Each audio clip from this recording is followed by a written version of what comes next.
second method is something that I would recommend if you're making a sweater or if you're making a skirt. These are super beginner friendly. So I hope that little information can help you guys, and I hope that you enjoy the video. Don't forget to subscribe to my channel for tutorials and like, comment, and share to help others. Bye. I'm going to show you guys one more way on how to do an increase and decrease, and this way is very helpful when you're making bucket hats, when you're making a top, when you're making a skirt, and this is the way that I choose to decrease and increase. So basically that method is, so I'm just going to show you here briefly. So I'm just going to chain out 6. So 1, 2, 3, 4, 5, and 6. And after I have chained out my 6, I'm going to turn around. I'm going to go back into my first loop. Okay, my first chain there. I'm going to grab my yarn. I'm going to do my stitch of pleasing, which you could do whatever, but mine is going to be wrap around, go into the chain, grab the yarn back, wrap the yarn around, pull 2, wrap around, pull 2. I'll show you that again. It's the same stitch that I did earlier and what I do most of my videos. Wrap around, pull 2, wrap around, pull 2. Okay, go in, wrap around, pull in, wrap around, pull in. Okay, so now I should have 6. 1, 2, 3, 4, 5, 6. Perfect. So now I'm going to show you the other method of how to do increases. So let's say we're making a skirt for a doll or something, a skirt for something really small, and we're going to need to do increases and decreases, but every stitch we need to do an increase. So for example, we're making a skirt. Instead of us doing what I showed you, the method 1, which is the pull through 3 chains, we're going to now turn our work around.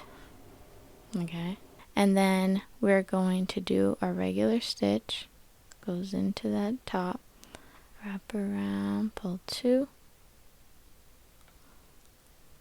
wrap around, pull 2.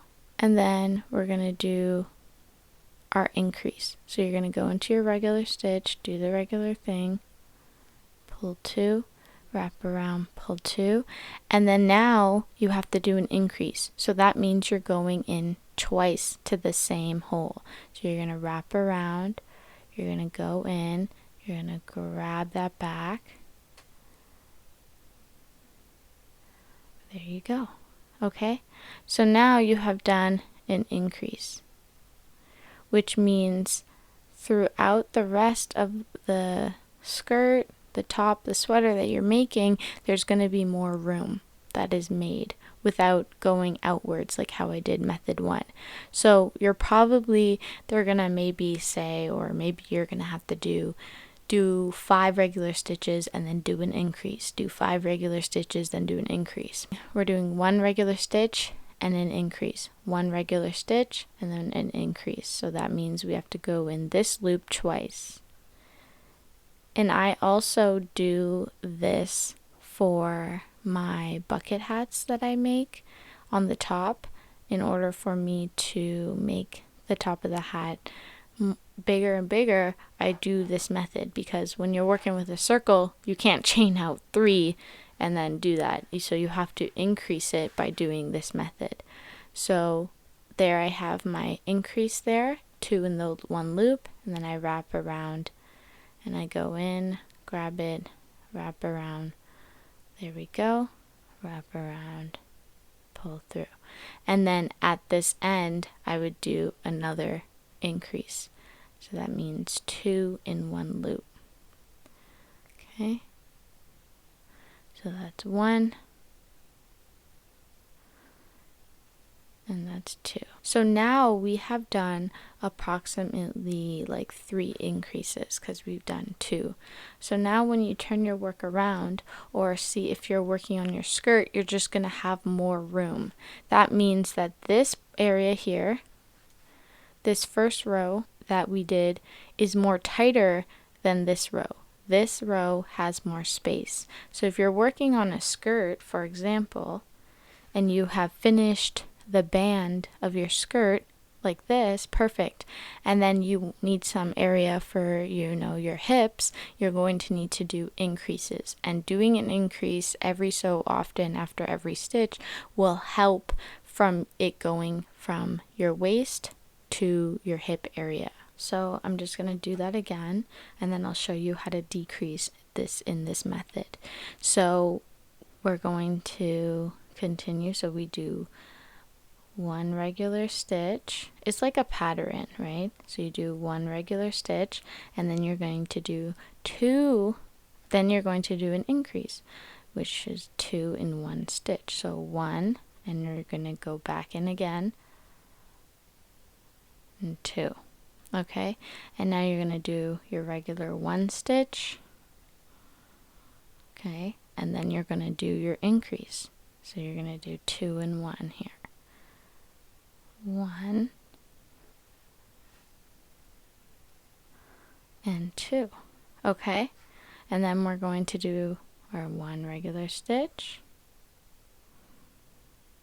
like so, and then we're going to do our 2. 1 and 2. Okay, then we're going to do our 1 regular stitch. Then you're going to do your increase. 1, and again in the same spot, 2. And then you're going to do your 1 regular stitch. And there we have it. So you can see that we're changing the form that was. You can see that there's just so much more space that's being added, and you can see that it's changing its form. It's going much more outer, and that's because we have been increasing. So from our first 6 stitches, we are now at 1, 2, 3, 4, 5, 6, 7, 8, 9, 10, 11, 12. We're at 12 stitches from just going here, from going 6 to here. That means we have been increasing a whole bunch. Now, see, this is why I say this is perfect for a skirt, because it's tight on the waist area and then it goes out, right? So this is a perfect way to do increases if you're making a skirt or shorts. Now, to decrease at this point, you would literally kind of do what we did similar if you watched the first method.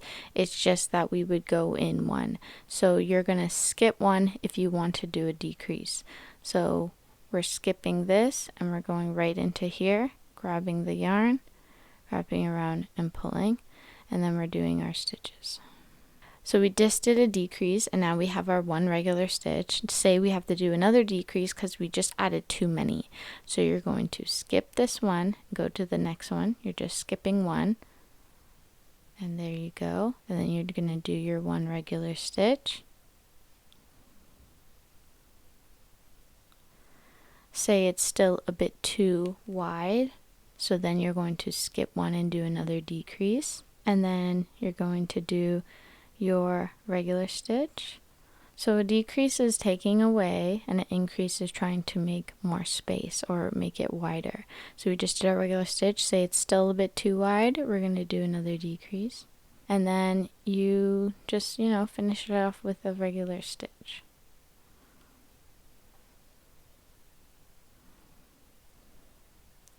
So now, right, you can see that the form has also kind of changed and went down, which is perfect because this also just is another way to get a nice shape on your skirt.